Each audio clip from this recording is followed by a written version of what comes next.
Acabamos química e vamos para português. Português nos requer o laranjinha. O que português tem a nos dizer? Português é a matéria mais ignorada do ITA. Português. Por quê? Porque ninguém que passa no ITA sabe línguas, tá? Tem gente, sempre tem aquele cara. Mas a maioria das pessoas não costuma tirar uma nota tão alta assim. Beleza? Tem um pessoal que tira 8? Tem. E aí os caras se safam, porque se tu tira um 8 na prova de português, tu pode ir bem pior do que a média nas outras matérias. E cada pontinho em física, ou química, ou matemática, depois de um tempo vocês vão ver que é muito difícil conseguir. Português acaba sendo esse fator que safa vocês, tá? Como é que a gente faz para se preparar para português? Primeiro vocês entendem a prova, certo? A prova de português do ITA costuma ser assim. Vocês vão ter 15 questões de interpretação, umas 3 questões de literatura e umas 2 questões de gramática, beleza? Dessas de interpretação, 3 delas são relacionadas à literatura, das questões de interpretação. Então vai ser as últimas 6 questões da prova do ITA, 3 delas são coisas que vão estar citando literatura e que tu vai ter que interpretar um texto, tá? Vai estar citando alguma coisa de literatura, mas não tem que saber literatura para responder. As 3 questões de literatura, vocês têm no Rumo ao ITA um resumo bem bom assim da maioria das obras que são possíveis de cair. Eu recomendo que vocês entrem lá e leiam aquele negócio tipo umas 3 vezes durante o ano. Uma no começo ali, uma mais por perto da prova e uma um dia antes da prova. Vocês têm que ter esses resumos para conseguir acertar as questões. Eu fui muito mal, acertei uma das 3 só, beleza? Mas tem uma galera que acerta as 3. Se tu tá desesperado para passar, essas são questões que tu pode acertar que a maioria dos candidatos erra, tá? Porque o pessoal não estuda literatura. Além disso, e não cai para literatura, só começa a cair depois dos últimos períodos. Romantismo para adiante. Antes disso, não costuma cair, não vale a pena dar uma estudada nisso, certo? Além disso, só cai, olhem nisso nas questões anteriores para vocês entenderem, só cai livro, obra, autor, relacionar. Não tem que ficar entendendo o período, tá? Não é uma prova de história. As 2 questões de gramática, elas têm conteúdos que costumam ser cobrados. Então, normalmente o que vai cair é conjunção, é um conteúdo que vale a pena estudar. Junção. E é isso. Às vezes cai na última prova, figuras de linguagem, tá? É outro conteúdo que vale a pena dar uma olhadinha. Muitas vezes cai preposição não.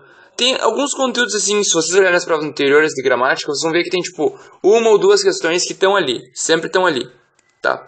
Conjunção é uma das questões que está sempre ali, vale a pena que vocês estudem, beleza? De resto, essas questões, elas valem a pena acertar? Depende. Eu errei as 2 questões de gramática que caíram, que normalmente caem. No último ano caíram 3.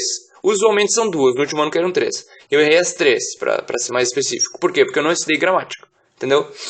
Quando vocês forem ver português, vocês podem ganhar essas 3, mais essas 3 de literatura, ou seja, vocês ganham 6 questões em relação a muitos candidatos, devido ao fato de que poucas pessoas estudam português, tá? Se vocês quiserem estudar, é só pegar uma gramática qualquer, não vou nem dizer nome. Pega uma gramática qualquer e aprende o conteúdo, tá?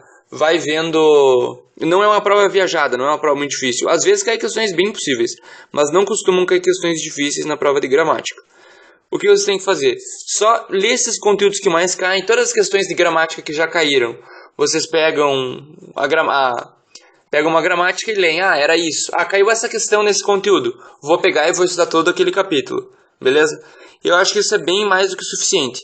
A não ser que você realmente esteja, não passei 2 anos seguidos, estou muito bem em física, química e matemática, não está faltando tempo para estudar exatas, aí tu se foca em aprender todo o português mesmo, porque pode vir a te salvar essas questõezinhas.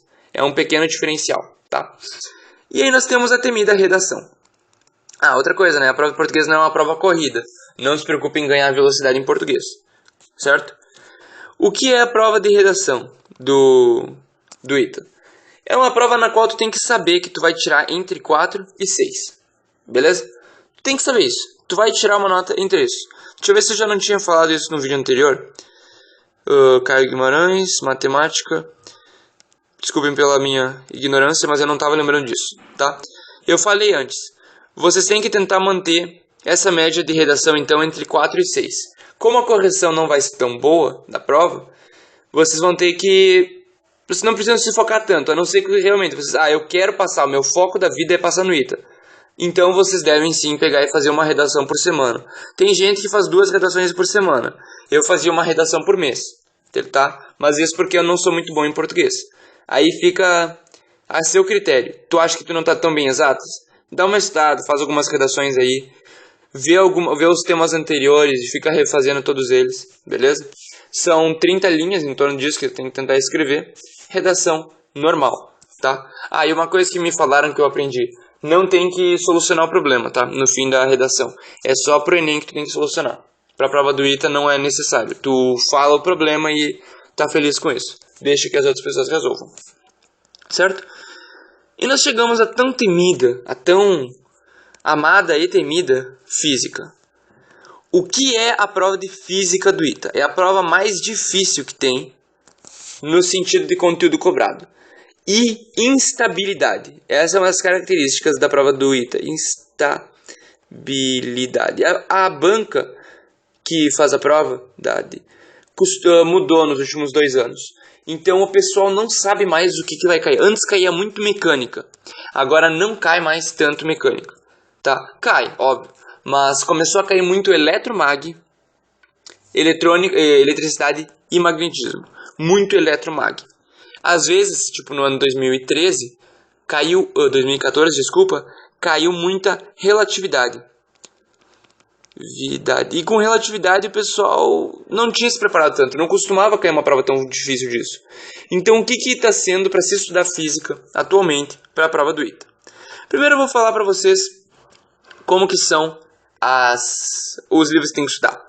Primeiro deles, ou tu pega o Fundamentos, o tão odiado Fundamentos e tão amado Fundamentos, dado que ele é lento, explica bem devagar, explica bem o conteúdo, mas que quando chega a níveis mais avançados, tu vê que era um livro muito básico, então muita gente gosta, muita gente odeia, ou o Tópicos, né?